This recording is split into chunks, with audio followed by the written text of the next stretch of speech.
Frères et sœurs, écoute cette parole comme si elle tombait aujourd'hui directement dans ton cœur. On demande souvent, quelle est l'œuvre de Dieu? Jésus ne laisse pas la question flotter dans le ciel. Il répond clairement. L'œuvre de Dieu, c'est que vous croyez en celui qui l'a envoyé. Jean 6:29. L'œuvre de Dieu ne commence pas par ce que toi tu fais pour lui, mais par ce que lui fait en toi. Dieu n'attend pas que tu deviennes extraordinaire pour commencer son travail. Il a déjà agi avant toi, avant ta naissance, avant tes combats. Il a créé le monde par sa parole, façonné l'homme à son image, conduit l'histoire pour préparer la venue du Christ. À la croix, il a porté ta faute, ta honte, tes chaînes invisibles. La croix n'est pas une simple émotion spirituelle. C'est l'endroit où Dieu a accompli son œuvre la plus profonde, réconcilier l'homme avec lui.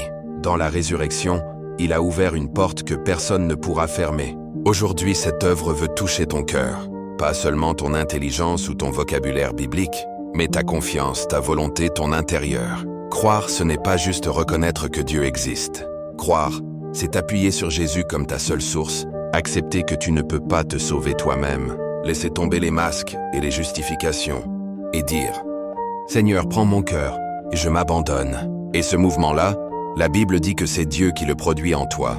C'est Dieu qui produit en vous le vouloir et le faire. Philippiens 2:3. Si en m'écoutant quelque chose se réveille en toi, si une paix t'effleure, si une conviction naît, ce n'est pas un hasard. C'est Dieu en train d'œuvrer. Et quand tu crois, l'œuvre de Dieu ne s'arrête pas. Elle commence. Il pardonne. Il restaure. Il renouvelle ton cœur. Il dépose en toi le Saint-Esprit, te transforme là où personne ne te voit, et promet de terminer ce qu'il a commencé. Celui qui a commencé en vous cette bonne œuvre la rendra parfaite. Philippiens 1:6. Tu n'es plus seulement quelqu'un que Dieu sauve, tu deviens quelqu'un que Dieu utilise. Mais attention, notre génération sait faire beaucoup de choses pour Dieu, sans toujours se laisser façonner par Dieu. On sait servir sans s'abandonner, parler sans se repentir, publier, prêcher, organiser, tout en gardant un cœur fermé. Jésus ramène tout à l'essentiel. Laisse-moi d'abord travailler en toi. Aujourd'hui, Dieu ne te demande pas d'impressionner le ciel, il te demande d'ouvrir ton cœur.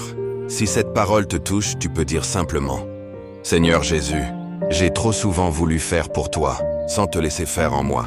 Je crois en ton œuvre parfaite. Change mon cœur, relève-moi. Fais de moi un instrument entre tes mains.